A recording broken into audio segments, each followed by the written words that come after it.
दोस्तों, भारत एक ऐसा देश है जो अपनी संस्कृति, सभ्यता और पर्यटन स्थलों के लिए पूरी दुनिया में जाना जाता है। इसके साथ ही भारत के इतिहास में ऐसे कई मंदिर हैं जो अपनी खूबसूरती के साथ साथ चमत्कारों के लिए विश्व विख्यात हैं। यहाँ तक कि भारत के विभिन्न राज्यों में ऐसे कई मंदिर हैं जिन्हें रहस्यमयी और चमत्कारी माना जाता है। दोस्तों, आज हम आपको एक ऐसे रहस्यमयी मंदिर के बारे में बताने जा रहे हैं जिसका नाम जगन्नाथपुरी मंदिर है। दरअसल यह मंदिर हिंदुओं के चारों धाम में से एक है। इसके साथ ही जगन्नाथ मंदिर विष्णु के 8वें अवतार भगवान कृष्ण को समर्पित है। तो दोस्तों, आज की इस वीडियो में मैं आपको बताऊंगा कि जगन्नाथपुरी का रहस्य क्या है, कल्कि अवतार का रहस्य क्या है और कल्कि अवतार इस मंदिर में क्यों आएंगे और क्यों जगन्नाथपुरी कलयुग के समाप्त होते ही समुद्र में डूब जाएगी। दोस्तों, जगन्नाथ मंदिर में रथ यात्रा क्यों निकाली जाती है, इसके पीछे का रहस्य क्या है। तो दोस्तों, आज की ये वीडियो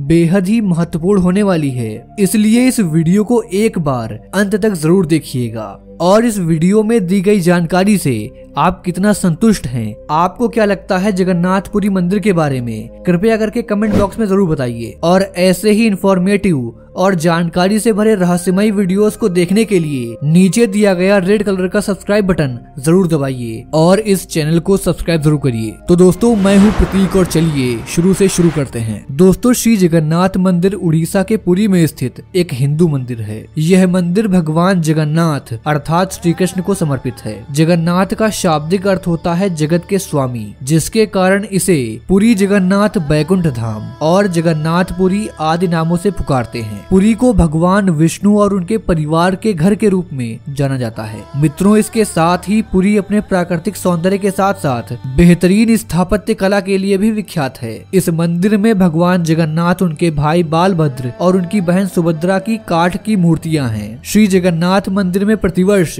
निकलने वाली रथ यात्रा का उत्सव भारत में ही नहीं पूरे विश्व में प्रसिद्ध है। इस मंदिर के मुख्य देवता भगवान जगन्नाथ, उनके बड़े भाई बलभद्र और बहन सुभद्रा, तीनों की ही 3 अलग अलग भव्य सुसज्जित रथ यात्राएं निकाली जाती हैं। मित्रों, श्री जगन्नाथ मंदिर वैष्णव परंपराओं तथा संत रामानंद से संबंधित हैं। इस क्षेत्र को शाक क्षेत्र, नीलगिरी और नीलांचल भी कहा जाता है। पुराणों के अनुसार भगवान श्री कृष्ण नील माधव के रूप में अवतरित होकर उन्होंने पुरी में अनेक लीलाएं की थी। पुरी के लेखागर में पाए गए एक लेख के मुताबिक इस मंदिर का निर्माण कार्य गंग वंश के 7वें राजा अनंग भीमदेव द्वारा 1108 ईस्वी में करवाया गया था। इस भव्य मंदिर की ऊंचाई 58 मीटर है और इस मंदिर के गर्भगृह में भगवान जगन्नाथ, बलभद्र और सुभद्रा जी की मूर्तियां विराजमान हैं। देश का यह ऐसा अनोखा मंदिर है जहां भगवान जगन्नाथ, उनके भ्राता बालभद्र और उनकी बहन सुभद्रा की काठ की मूर्तियां यानी कि लकड़ी की मूर्तियां विराजमान हैं। मित्रों, इस मंदिर की ऐसी अनेक मान्यताएं और विशेषताएं हैं जो आज भी लोगों के लिए रहस्य बनी हुई हैं। इसी प्रकार इस मंदिर से जुड़ी एक मान्यता यह भी है कि जब भगवान श्री कृष्ण यानी कि जगन्नाथ जी ने अपने शरीर का त्याग किया था, तब उनके अंतिम संस्कार के दौरान उनका पूरा शरीर पंचतत्व में विलीन हो गया था, परंतु उनकी देह का एक भाग शेष रह गया। लोगों की मान्यता है कि भगवान कृष्ण का हृदय एक जीवित व्यक्ति की भांति धड़कता रहता है और वो आज भी भगवान जगन्नाथ की लकड़ी की मूर्ति के अंदर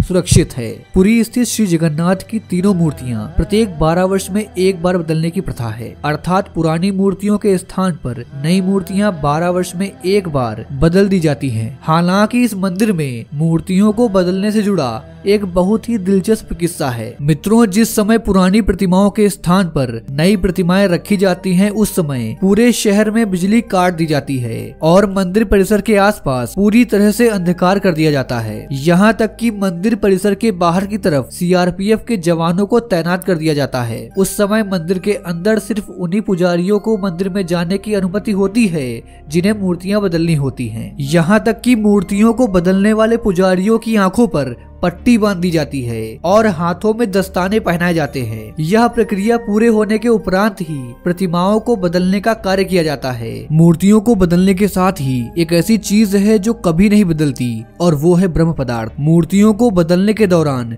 पुरानी मूर्ति से ब्रह्म पदार्थ को निकालकर नई मूर्ति में लगा दिया जाता है। वास्तव में ब्रह्म पदार्थ क्या है, इसके बारे में अभी तक किसी के पास जानकारी नहीं है। सभी को सिर्फ इतना मालूम है कि यह ब्रह्म पदार्थ प्रत्येक 12वें वर्ष पुरानी मूर्ति से निकालकर नई मूर्ति में लगा दिया जाता है। ब्रह्म पदार्थ को लेकर मान्यता यह है कि यदि इसे किसी ने देख लिया तो उसके शरीर के चीथड़े उड़ जाएंगे। कुछ लोगों का मानना है कि इसे देख लेने वाले व्यक्ति की तत्काल मृत्यु हो जाएगी। दोस्तों, यदि आप पुराणों और ग्रंथों को पलट कर देखेंगे तो आपको पता लगेगा कि जब जब कोई युग समाप्त होता है या युग का परिवर्तन होता है तो हमारी धरती का एक हिस्सा समुद्र में डूब जाता है। द्वापर युग हो चाहे त्रेता युग हो, हर युग में ये घटना एक बार जरूर घटती है। एग्जाम्पल के लिए आप द्वापर युग को ही ले लीजिए। द्वापर युग जब समाप्त हुआ तो पूरी द्वारिका नगरी डूब गई और ऐसा कहा जाता है कि द्वारिका नगरी लगभग 7 बार डूब चुकी है। द्वारिका क्यों डूबी, इस पर भी मैंने वीडियो बनाया हुआ है, आप चैनल पर जाकर देख सकते हैं। तो जिस तरह द्वारिका द्वापर में डूबी,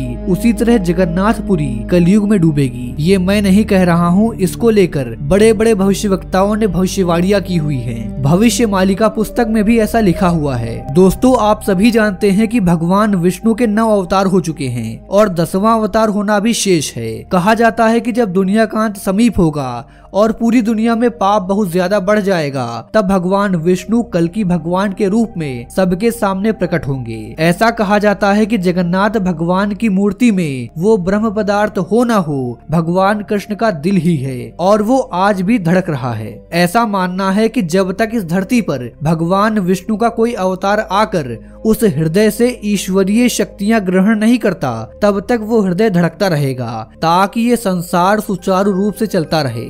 जब भगवान कल्कि अवतार लेकर जगन्नाथ मंदिर में रखे उस हृदय से ईश्वरीय शक्तियां ग्रहण करेंगे, तब उस हृदय की धड़कन धीमी पड़ जाएगी। दोस्तों, हो न हो उस हृदय में शक्तियां हैं, तभी तो ऐसा कहा जाता है कि जिसने भी उस हृदय को सूनी आंखों से देखा या हाथों से छुआ तो वह मनुष्य भस्म हो जाएगा। मित्रों, इतना ही नहीं, इस मंदिर के 4 और रहस्य हैं जो कि यहाँ के भक्त भी बताते हैं। पहला रहस्य है सिंह द्वार का रहस्य। समुद्र तट पर स्थित जगन्नाथपुरी मंदिर में एक सिंह द्वार है। इस सिंह द्वार में अपने कदम रखने से पहले समुद्र की लहरों की आवाज सुनाई देती है और जैसे ही कदम सिंह द्वार के अंदर प्रवेश करते हैं तो यह आवाज बंद हो जाती है। इस प्रकार जैसे ही सिंह द्वार से निकलने के लिए आप अपना पहला कदम उठाते हैं, समुद्र की लहरों की आवाज पुनः सुनाई पड़ने लगती है। हालांकि कुछ लोगों का कहना है कि सिंह द्वार में कदम रखने से पहले चिताओं को जलाने जैसी गंध आती है और इस द्वार से निकलते ही यह गंध समाप्त हो जाती है।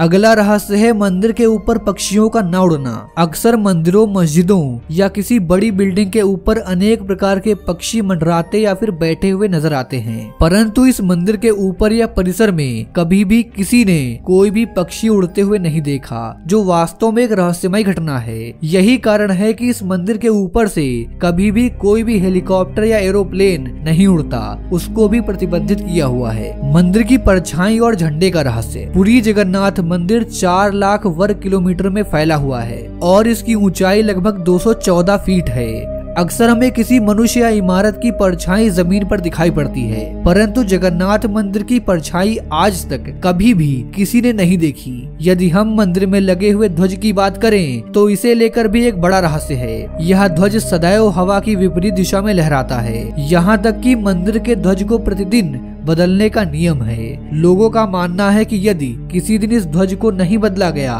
तो यह मंदिर आगामी 18 वर्षों के लिए बंद हो जाएगा। जगन्नाथ मंदिर की रसोई को दुनिया की सबसे बड़ी रसोई कहा जाता है। इसमें प्रतिदिन लगभग 500 रसोइये और 300 से अधिक सहयोगी कार्य करते हैं। मंदिर की रसोई से जुड़ा एक सबसे बड़ा रहस्य यह है कि यहाँ भक्तों की संख्या चाहे जितनी अधिक बढ़ जाए, परंतु आज तक कभी भी प्रसाद कम नहीं पड़ा।